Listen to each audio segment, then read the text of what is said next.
Gurmukhi astrology and Mahavastu channel में आप सभी जातकों का स्वागत है। मित्रों, आज हम ओम प्रकाश जी की कुंडली का विश्लेषण करने जा रहे हैं और उनके जीवन में क्या क्या प्रमुख घटनाएं होने वाली हैं, जहां सफलताएं मिलेंगी, उनके बारे में, कुछ मुख्य बिंदुओं के बारे में उनको जानकारी देंगे, जिनको अपनाकर ओम प्रकाश जी निश्चय ही अपने जीवन में सफलताएं प्राप्त करेंगे। तो ये कुंडली ओम प्रकाश जी की है, ये इनकी डेट ऑफ बर्थ है और उनके जन्म समय में जो भी ग्रह नक्षत्रों की दशा दिशा थी वो सब मैंने इसमें स्थापित कर दी है। तो चलिए अब हम ओम प्रकाश जी की कुंडली का विश्लेषण करते हैं कि क्या ग्रह नक्षत्र किस तरफ इशारा कर रहे हैं। तो सबसे पहले बात करेंगे कि उनको बिजनेस किस चीज का करना चाहिए। जहां तक मैंने ओम प्रकाश जी से बात की, उनके साथ मेरा मेल ऑनलाइन ही हुआ था। वो मेरा चैनल देखकर ही उन्होंने मेरे से संपर्क किया। तो उन्होंने जो मेरे को अपने जीवन की घटनाएं बताई, अपना कैरियर बताया, कर्म क्षेत्र बताया, तो देखा कि वो सिर्फ जीवन में भटकते ही रहे और उन्होंने कुछ नहीं किया। ना अपने बच्चों का कैरियर बना सके, ना ढंग से उनको पढ़ा सके, ना खुद का ही घर परिवार अच्छा चला सके। क्या कारण रहा? उनका कर्म क्षेत्र जिस तरफ इशारा कर रहा था वो वाले काम तो उन्होंने कभी जिंदगी में किए ही नहीं। हमेशा ऐसे कार्यों में, ऐसे बिजनेस, छोटे मोटे व्यापार भी किए इन्होंने, नौकरियां भी की और ऐसी जगह की जहां इनको लेना तो क्या, दे के ही आए हैं वहां से। तो कोई बात नहीं, अब वो पहुंच गए हैं एस्ट्रोलॉजी की शरण में। तो चलिए उनको बिजनेस के बारे में बताते हैं कि आप कौन सा बिजनेस आपको करना चाहिए जिससे कि आपको सफलताएं मिलेंगी। तो मैं ओम प्रकाश जी को ये स्पष्ट कह देना चाहूंगा कि देखिए, आप चाहे व्यापार करो, बिजनेस करो, आप खुद के नाम से कभी मत करना। आप नहीं कर पाओगे बिजनेस आपका। मैं अपने आपके ग्रह नक्षत्रों के अनुसार बोल रहा हूं, आप नहीं कर पाओगे। हाँ, आप किसी को पार्टनर बना लो या किसी घर के किसी मेंबर के नाम से आप अपना बिजनेस करो। जो भी करना है उसको कीजिए, बिजनेस खड़ा कीजिए। आप रिटेल का काम आप कर सकते हो, जनरल स्टोर का आप काम खोल लीजिए, खूब चलेगा। जनरल स्टोर छोटा सा ही, एक 10 बाई 10 शॉप का ही आपका बहुत कुछ कमा के दे देगा। जो जिंदगी में आज तक आपने जो चीजें नहीं देखी वो चीजें वहां से निकल आएंगी। लेकिन जो मेन गद्दी होगी, जहां गल्ला होगा, जहां पर मेन मुख्य आदमी बैठेगा, वो ज्यादातर जिसके नाम से आपने वो बिजनेस करना है, चाहे आपका बच्चों के नाम से, जहां अपनी वाइफ के नाम से, एक बार और सर्वप्रथम दिन में वो ही बैठेगी, वहां बैठेंगे। और आप जो भी सामान डालोगे, जो भी कार्य करोगे, उनसे सलाह जरूर लोगे, तो आपका काम फलेगा। और जहां फिर आप किसी फ्रेंचाइजी ले लें, किसी भी उसकी फ्रेंचाइजी ले लें आप, तो आपको फ्रेंचाइजी भी फायदेमंद रहेगी। यानी कि आपका खुद का बिजनेस नहीं होगा, आप एक पार्टनर की तरीके से होंगे। फ्रेंचाइजी आजकल बहुत सारी चीज़ों की ली जा सकती है। और मैं जानता हूं आपकी फाइनेंशियल हालत इतनी ठीक नहीं है, तो आप किसी एमएलएम कंपनी के साथ जुड़ जाइए जो आयुर्वेदा से कनेक्टेड हो। जो नेटवर्किंग कंपनियां, जो मेंबर बनाने की कंपनियां आजकल चलती हैं, दुनिया बेशक धक्के खा के बाहर निकल गई, कुछ नहीं कमाया, आप कमा लोगे ओम प्रकाश जी। एक आईडी निकालिए, एक अच्छी कंपनी खोजिए, उसके अंदर लग जाइए और दिन रात उसी में डूब जाइए। देखिए कमाल क्या होता है आपके साथ। और किसी अगर अपना ही करना है तो किसी फैमिली मेंबर के नाम से ही आपने ये चीजें करनी है। अगर आपने जॉब करनी है तो आप किसी जो मेडिकल इक्विपमेंट बनाने वाली कंपनियां होती हैं ना, उनके बतौर सेल्समैन आप काम करो उनके नीचे। शॉप के अंदर आपने काम नहीं करना, बाहर जाना है, ऑर्डर लेके आने हैं, आपको ऑर्डर मिलेंगे, कंपनी का नाम चलेगा, आपको बेशक ऑर्डर मिलेंगे, बेफिक्र रहिए, आपको कोई नुकसान नहीं होने वाला। और एमएलए में आपके लिए अनलिमिटेड कमाई है। उसमें आप हो सकता है 1 रुपया कमाओ, हो सकता है कि 1 करोड़ कमा जाओ। लेकिन आप उसमें सफल हो जाओगे। तो मेरे हिसाब से जो ग्रह नक्षत्र आपको बता रहे हैं, आप MLM कंपनी के साथ जुड़ जाइए, नेटवर्किंग का काम शुरू कर लीजिए, या फिर किसी कॉस्मेटिक कंपनी के अंदर जॉब कर सकते हैं, वहां भी आपको सफलता मिलेगी। बस सेल्समैन की करनी है ताकि आपको सैलरी मिले, और जो आप मेहनत करो उसका इंसेंटिव कमीशन आपको मिले। बहुत कमा लोगे आप। ना आप किसी की जॉब करोगे, ना किसी अपना व्यापार करोगे, बस नाम किसी का, काम आपका। आप देखिए, आपको बहुत सफलताएं मिलेंगी। बाकी कुछ गुण आपको अपनाने चाहिए। एक तो आप अपने अंदर कॉन्फिडेंस विकसित करिए। घबराहट में बात करेंगे कुछ नहीं होगा। और घबराना किस बात से, किस बात से आपको घबराहट होती है, एकांत में जाके सोचिए, और जो सही चीजें हैं उसको कीजिए। कॉन्फिडेंस एक ऐसी योग्यता है जिसे विकसित किया जा सकता है, ये जन्मजात नहीं होती। धीरे धीरे कुछ ऐसे काम हाथ में लीजिए, उनको पूरा कीजिए, आपका धीरे धीरे कॉन्फिडेंस विकसित होता चला जाएगा। और जो भी आपने सोचा है कि वो जो करना है, बस उसी पर ही आपने मन लगाकर काम करना है। जिसको आपने एक बार डिसीजन ले लिया, उसी पर टिके रहिए, और इधर उधर मत उलझिए। ये दो गुण अपने अंदर विकसित करना है आपने। और कुछ बुरी आदतें मैं आपके बारे में बता देता हूँ जिनको आपको छोड़ देना चाहिए, ताकि आपको कहीं दिक्कत ना आए। एक तो आप अपनी मन की मर्जियां ज्यादा करते हो। जो मैंने आपके ग्रह नक्षत्र देखे हैं ना, तो ग्रह नक्षत्र आपका यही इशारा करते हैं कि आप अपनी मर्जी के अनुसार काम करते हो। मर्जी है तो काम करेंगे, मर्जी नहीं है तो काम नहीं करेंगे। तो ये मनमुखपन छोड़ दीजिए। जीवन में ये ऐसी चीजें नहीं चलती। मन को जिम्मेवारियों की ओर लगाइए, मन मर्जी को छोड़िए, तो आप देखोगे कि आपके जीवन में ऐसी ऐसी घटनाएं होने लग जाएंगी जो कि आप चाहते थे। लेकिन अगर ऐसे ही मन मर्जी करते रहोगे तो फिर ऐसे ही रह जाएगा काम। और बस इतना ही आप कर लीजिए, बहुत है। और एक सिस्टम के अनुसार काम करना शुरू कीजिए। हर कार्य एक सिस्टम के अनुसार होते हैं, बिना सिस्टम कोई भी काम नहीं होता। ये मेरा हमेशा ध्यान रखना, मेरी बात को। और अब मैं आपका जो इष्ट हैं, आपका रक्षा करने वाले जो दिव्य शक्ति आपके साथ चलती है, जो आपको लाभ पहुंचाना चाहती है, वो कौन सी है? तो आपके लिए जो आपका जो इष्ट निकलते हैं और आपको जो जंत्र हमेशा अपने पास रखना चाहिए, वो है श्री हनुमान जी। श्री हनुमान जंत्र या ताबीज अपने पास रखिए, गले में बांधिए, और यहाँ अपने बाजू में बांधिए, घर पे रखिए, ऑफिस पे रखिए, बैग में रखिए। आपको फल मिलेगा। बहुत सारी चीजें आपकी कट जाएंगी, बहुत सारे नुकसान होने से आपके बच जाएंगे। और आपने भी ये पूछा, विशेष करके पूछा था कि मुझे बीमारियां छोटी मोटी लगती रहती हैं, कहीं ये तो ऐसा तो नहीं अब गंभीर समस्याएं उत्पन्न हो जाएं।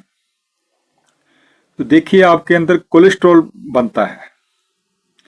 कोलेस्ट्रॉल बनेगा तो हार्ट के ऊपर दबाव पड़ेगा। कोलेस्ट्रॉल क्या है? शरीर के अंदर एक ऐसी चीज है जो कि टॉक्सिन में मानी जाती है। शरीर का टॉक्सिन होता है, वो बाहर ना निकले तो बीमारियां पैदा होती हैं। तो कोलेस्ट्रॉल जिन चीज़ों से बनता है उन्हें कम खाना शुरू कर दीजिए, और ज़्यादातर सादा भोजन खाइए, वो ज़्यादा आपके लिए अच्छी है। पेट में गड़बड़ी रहने की समस्याएं रहेंगी आपके साथ। कभी गैस बन रही है, कभी कब्ज बन रही है। पेट गड़बड़, दिमाग गड़बड़, एक ही बात है। तो खाना पीना सुधारिएगा। और एक आपका मति भ्रम रहने का भी ये भी एक साइकोलॉजिकल बीमारी होती है कि मति भ्रम। अभी लगेगा ये होने वाला, अभी लगेगा वो घटने वाला, ऐसा कभी कुछ होता नहीं। तो मति भ्रम दूर करने का सबसे अच्छा तरीका यही है कि जब भी आपको कोई चीज लगे कि ये घटना होने वाली है, तो किसी को व्यक्त करने की जगह और डरने की जगह आप उस घटना को, जो आपको लगे कि ये इस वक्त घटेगी, तो उसको होने का इंतजार कीजिए। आप देखेंगे समय बड़ा अच्छा निकल गया, तो आपको अपने मन के अंदर समझ में आ जाएगी कि ये मेरे गलत अंदर से आवाजें आ रही थी। तो धीरे धीरे आप अपने मति भ्रम जो होते हैं आपको उसमें से बाहर निकलोगे बिना किसी दवाई के। लेकिन आपको अपने ऊपर, अपनी समझ के ऊपर ध्यान देना होगा। अब बात करते हैं जी आपके दान करे महाकल्याण की। आपने पूछा विशेष करके कि जी मुझे दान जरूर बताओ, तो दान बिल्कुल आपको बताएंगे। एक तो आप किसी जो भी, अगर तो आपके गुरु हैं तो अपने गुरु के आश्रम में जाके महीने में 1-2 बार लंगर लगाया कि जी अपनी इच्छा क्षमता अनुसार लगा दीजिए। चाहे 100 रोटियां खिला दो, 10 बंदों को भोजन खिला दो, एक बंदे को भोजन खिला दो, गुरु आश्रम में जाके ही लंगर लगाना है। और पीपल का पेड़ लगाया करो, महीने में 1 बार, 6 महीने में 1 बार, साल में 1 बार लगाते रहो। जैसे जैसे पीपल के पेड़ आप जो लगाओगे उगेगा, उगता हुआ ऊपर उठता चला जाएगा, वैसे वैसे आप अपने जीवन में तरक्की करते चले जाएंगे। ये आपके साथ जुड़ा हुआ है।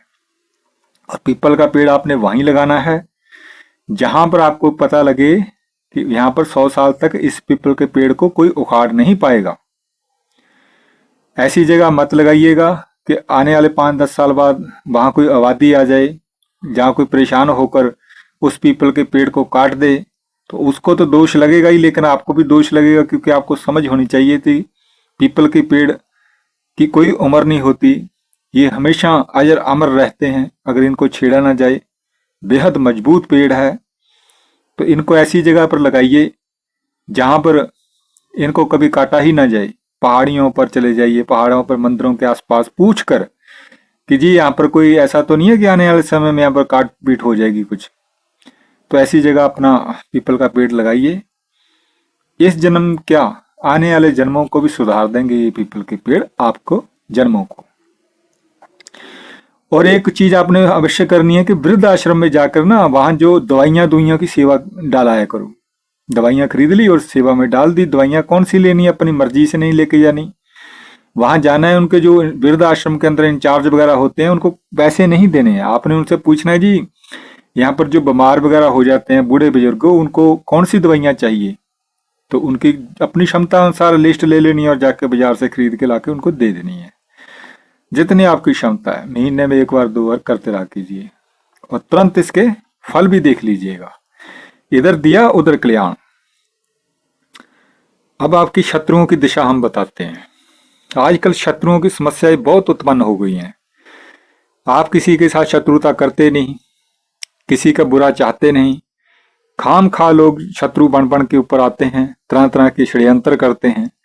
तो इनसे बचना जरूरी है और पता लगना चाहिए कि इनकी किधर से निकल के आ रहे हैं ये। तो उस दिशा की तरफ आप ध्यान देंगे, धीरे धीरे वो सामने भी आ जाएंगे, तो आप सतर्क रह सकोगे उनसे।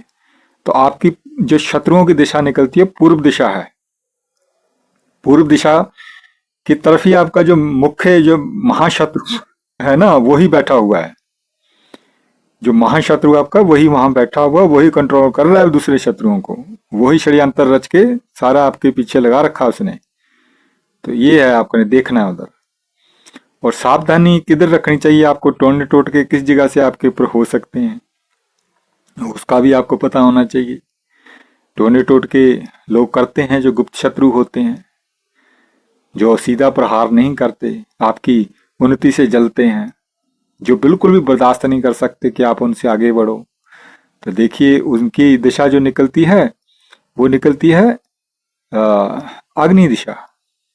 अग्नि दिशा जिसे बोला जाता है ना, दक्षिण और पूर्व का कोना, उस कोने में आपने अपने घर की को सफाई रखनी है। विशेष करके आंगन है, दरवाजा है, जब कुछ भी कमरा है वहां पर हमेशा वहां साफ सफाई रखनी है। कोई तांत्रिक चीज दिखे, कोई संदूर गिरा दिखे, गुंजा दिखे, बालों का गुच्छा दिख जाए, ऐसी कोई भी आपको शक पड़ जाए कि किसी ने कर करा के कुछ फेंका है, तो उसी पर तुरंत वहां गंगा जल फेंकना है, अपने इष्ट का नाम लेना है, उठा के फेंक देना है किसी एकांत जगह में। शत्रु के सिर पे चला जाएगा उसका तंत्र, वो खुद मरेगा।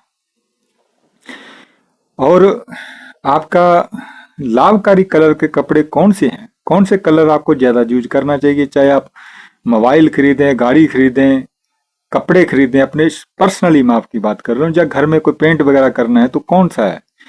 ब्लैक कलर है आपके लिए, नीला कलर है, घर में सफेदी करानी है, लाइट ब्लू कलर करवा दीजिए, स्काई ब्लू करा दीजिए। ये आपके लिए बहुत फायदेमंद कलर है। और घर का मुख्य द्वार आपका किस दिशा में होना चाहिए? तो घर जहां बहुत घर हो या ऑफिस हो, ये आपके जीवन के गढ़ हैं। यहीं से ही आपके जीवन की उन्नति होती है। यही अगर गलत दिशा में चले गए तो आपके जीवन की दिशा बिगड़ जाएगी। तो आपके घर का जो मुख्य द्वार होना चाहिए, जो अंदर से खड़ा होकर आप बाहर की तरफ देखते हो ना, वो दिशा होनी चाहिए पश्चिम दिशा। पश्चिम मुखी घर लीजिए, पश्चिम मुखी दुकान लीजिए, पश्चिम मुखी ऑफिस लीजिए, पश्चिम मुखी ऐसी जगह जाके कंपनी में काम कीजिए, पश्चिम मुखी होकर किसी से महत्वपूर्ण बात कीजिए। आपका हमेशा फायदा होगा, लाभ होगा, आपके कार्य बनेंगे। ठीक है जी। अब हम आपकी गुड टाइम, गुड दशा कौन सी और कब आने वाला है वो भी मैं बता देता हूँ। 16/1/2030 से लेके 15/5/2031 तक आपका बहुत बेस्ट समय आने वाला है। और 22/4/2032 से लेके 15/9/2034 तक भी बहुत वेरी गुड समय है। उस समय आप अपने जीवन के महत्वपूर्ण कार्य करेंगे। आप देखोगे आपको ऐसी ऐसी प्राप्तियां हो रही हैं जिसके बारे में आपने जीवन में कभी कल्पना भी नहीं की थी। जिस काम में आप अपना कार्य करना चाहोगे सफलताएं मिलेंगी। फिर आपने पूछा जी मुझे रत्न भी जरूर बताना, बिजनेस के लिए, निरोगी काया के लिए, रोग दूर करने के लिए, धन प्राप्तियों के लिए, संपत्ति प्राप्त करने के लिए। तो आपका निकलता है मोती प्लस मूंगा। लक्ष्मी योग है आपकी कुंडली में। तो आपने क्या करना है, मोती अच्छी क्वालिटी का, मूंगा अच्छी क्वालिटी का, दोनों को इकट्ठे पहन लेना। 2 अंगूठियां, एक मोती की एक मूंगे की पहन लेना, आपके लिए बहुत अच्छा रहेगा। पहनने के 5-10 दिन बाद ही आपको फर्क दिखाई देने शुरू हो जाएंगे। मन प्रसन्न रहेगा, खुश रहोगे, जहाँ कार्य भी बनने लगेंगे। और सबसे मुख्य बात आज के समय की है कि आपको लोगों का सहयोग भी मिलना शुरू हो जाएगा, जो कि आजकल दुर्लभ होता जा रहा है। तो ये था ओम प्रकाश जी की कुंडली का सरल विश्लेषण कि उनके ग्रह नक्षत्र उनके बारे में क्या बोलते हैं। उसका हमने कुछ डिकोडिंग यहाँ कर दिया है। देखो, हर कोई अपनी जन्म कुंडली के सितारों को डिकोड करा के अपने जीवन में वह सब कुछ प्राप्त कर सकता है जो कि उसको जीवन में चाहिए। परमात्मा किसी का भी दुश्मन नहीं होता कि किसी को अमीर बनाया, किसी को गरीब बनाया, किसी के कार्य बनते जा रहे हैं, किसी के कार्य नहीं बनते। ये सब कर्मों का खेल है। जैसे जिसके कर्म है वैसे ही उसको फल है। हर एक के जन्म के समय में दोस्तों परमात्मा ने उसके इस जन्म के सभी कर्मों और उसकी प्राप्तियां, उसकी सफलताओं की कुंडली बनाकर उसको दे दी होती है, उसके जन्म समय के ग्रह नक्षत्रों की चाल को देखकर, जैसे जन्म कुंडली बोलते हैं। जिसके अंदर स्थापित ग्रह नक्षत्र उसके बारे में हर चीज बताते हैं कि उस व्यक्ति को उसके जीवन में किस प्रकार की प्राप्तियां होंगी। और हर कोई अपनी जन्म कुंडली को डिकोड करवाकर अपने बारे में बहुत सारी चीजों को प्राप्त कर सकता है, कर रहे हैं लोग। और जीवन के व्यर्थ के संघर्षों से मुक्ति प्राप्त कर लेते हैं, कर सकते हैं। अगर आप भी अपनी जन्मपत्री का सरल विश्लेषण करवाना चाहते हैं तो आप मेरे से संपर्क कर सकते हैं। इस वक्त हमारी फीस प्रति जन्मपत्री 500 रुपये रखी गई है, जो कि कुंडली का सामान्य विश्लेषण मैं करके बताता हूं जितना कि मैंने इसमें बता रहा हूं। मेरा कॉन्टैक्ट नंबर मैंने अपने डिस्क्रिप्शन में दे दिया है, जिस पर आप हर रोज शाम को 5 बजे से लेकर 7 बजे तक मुझे फोन करके मार्गदर्शन प्राप्त कर सकते हैं मेरे से। फीस आपको एडवांस देनी होगी। और दोस्तों, कभी भी मुझे वीडियो कॉल बिल्कुल मत करना, ना मैं उठाता हूं। और 5 से 7 बजे ही फोन करना, उससे आगे पीछे मैं कभी भी उठाता नहीं, मैं बेहद बिजी रहता हूं। फीस आपको एडवांस ही देनी होगी। और आपका जो भी फल कथन होगा, आपकी पत्री अच्छी तरह 2-3 दिन देखने के बाद जो विश्लेषण निकल के आएगा, उसका फल कथन मैं आपको आपके व्हाट्सएप नंबर पर हिंदी में टाइप करके लिख के भेज दूंगा। और फोन पे भी आप मेरे से बात कर सकोगे। फोन पे भी मैं कुछ ऐसी चीजें होती हैं जो कि हम ऐसे नहीं समझा सकते, वो फोन पे ही समझाएंगे। मुहूर्त होते हैं, विशेष होते हैं कि कब किस टाइम पे अंगूठी पहननी है, कब किस टाइम पे आपने कौन सा कार्य करना है, कुछ बारीकी चीजें आपको फोन पर बता दी जाएंगी। और अगले 1 साल तक आप मेरे टच में रहेंगे। फीस वही है 500 रुपये में, आपको या एक्स्ट्रा कुछ नहीं देना। 1 साल तक मेरे साथ जुड़े रहोगे। आपको मैं कुछ विशेष बीच बीच में पर्सनली मार्गदर्शन भी देता रहूंगा। लेकिन अगर आप अपनी जन्म कुंडली का इसी तरह का विश्लेषण करवा के वीडियो चैनल पर डलवाना चाहते हैं तो अभी उसकी दक्षिणा मैंने 1100 रुपये रखी है। आने वाले समय में इसका कहाँ तक चले जाए कुछ नहीं कह सकते। तो आप भी 1100 रुपये देकर अपनी डेट ऑफ बर्थ, टाइम और अभी आप जहां भी परमानेंट रूप से रह रहे हैं, जहां आपको लगता है कि 5-10 साल तक आपने इधर उधर नहीं जाना, उस स्थान का नाम लिखकर मुझे व्हाट्सएप कर दें। जन्म समय का जो टाइम होता है ना, टाइम तो वही देना है, लेकिन जो प्लेस स्थान होता है उसको लिख के देने की जरूरत नहीं है। अभी जो परमानेंट रह रहे उसकी जरूरत है। तो ज्यादातर ज्योतिषी उसी का ही मांगते हैं जो जन्म समय का टाइम होता है, लेकिन उस जगह होती है उसी का स्थान का मांगते हैं, तो वो नहीं चलता। अभी आप कहाँ रह रहे हो वो चलेगा। तो आप ये भेजिएगा, देख लेंगे, आपका वीडियो बना देंगे। तो आने वाले समय में बहुत कुछ एस्ट्रोलॉजिकल, वास्तु के ऊपर और भी बहुत सारी चीज़ों के ऊपर चीज़ें आएंगी। बहुत सारी कुंडलियों का हम विश्लेषण करेंगे, छोटे से छोटे, बड़े से बड़े जजमानों का। आप जुड़े रहें हमारे साथ, चैनल सब्सक्राइब कर लें। जो कोई भावना हो तो कमेंट करें और शेयर कर लें। बस, धन्यवाद।